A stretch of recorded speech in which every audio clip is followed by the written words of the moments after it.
Hi guys, welcome to Unix View. Today is non-spoiler review of Court produced by Nani. Movie రిలీజ్కి 2 రోజుల ముందుగానే ఈ మూవీని release చేశారు. అలా చేయడం చాలా డేర్ అనే చెప్పాలి. నాని ఈ మూవీ ప్రీ రిలీజ్ ఈవెంట్లో చాలా కాన్ఫిడెంట్గా చెప్పారు ఈ మూవీ హిట్ అవుతుందని. అసలు ఈ మూవీ చూసాక ఎలా ఉందో చెప్పాలంటే ఇట్స్ డీసెంట్, మంచి మెసేజ్ మూవీ ఇది. నాకైతే నచ్చింది గైస్. ఇంకా స్టోరీ విషయానికి వస్తే Chandrashekar alias Chandu inter fail అయి పార్ట్ టైం జాబ్ చేసుకుంటూ లైఫ్ లీడ్ చేస్తూ ఉంటాడు. సొంతంగా డబ్బులు సంపాదించుకుంటూ ఫైనాన్స్లో బైక్ కూడా తీసుకుంటాడు. అలాంటి చందు లైఫ్లోకి జాబిల్ వస్తుంది. ఫోన్ కాల్స్ ద్వారా మొదలైన వీరి పరిచయం చివరకు ప్రేమగా మారుతుంది. ఇంక ఈ లవ్ మ్యాటర్ జాబిల్ మామ మంగాపతికి తెలుస్తుంది. దీంతో పలుకుబడి ఉపయోగించి చందుని పోక్సో చట్టం కింద అరెస్ట్ చేయిస్తాడు. మరి చందుని బయటకు తీసుకొచ్చేందుకు మోహన్ రావు అండ్ తేజ ఏం చేశారు? ఈ ఫోక్సో చట్టం ఏం చెబుతుంది? దీన్ని తప్పుగా వాడుకొని అమాయకుల్ని ఇరికిస్తున్నారు. చివరకు అమాయకుడైన చందుని ఎలా బయటకు తీసుకొచ్చారు అన్నదే ఈ మూవీ స్టోరీ. ఈ కోర్ట్ మూవీ ప్రజెంట్ చాలా మందికి కనెక్ట్ అవుతుంది.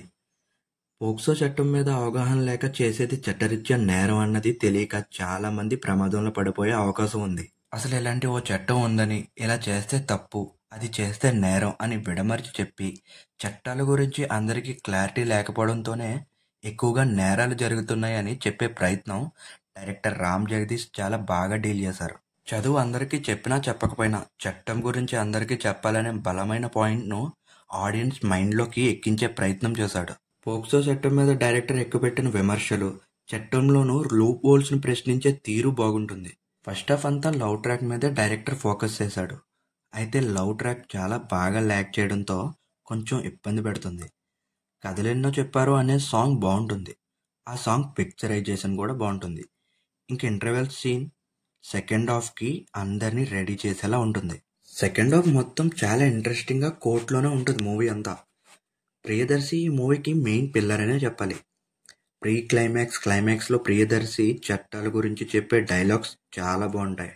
ఇంకా పెర్ఫార్మెన్స్ వైజ్కి వస్తే ఫోక్సో చట్టంలో ఇరుక్కున్న కుర్రాడి చందు రోల్లో రోషన్ బాగా నటించాడు. జాబిలి క్యారెక్టర్లో శ్రీదేవి చక్కగా సెట్ అయింది. ప్రియదర్శి లాయర్గా యాక్టింగ్ ఎరగదీశాడు. శివాజీ యాక్టింగ్ ఈ మూవీలో కొత్తగా ఉంటుంది. ఆడియన్స్ ఈ క్యారెక్టర్కి కనెక్ట్ అవుతారు. Hero and heroine parent performance బాగుంటుంది. డైరెక్టర్ రామ్ జగదీష్ ఈ మూవీని తీసి మంచి మెసేజ్తో పాటు పోక్సో చట్టం కోసం అందరికీ తెలిసేలా చేశాడు. ఈ మూవీ నాకైతే నచ్చింది గైస్.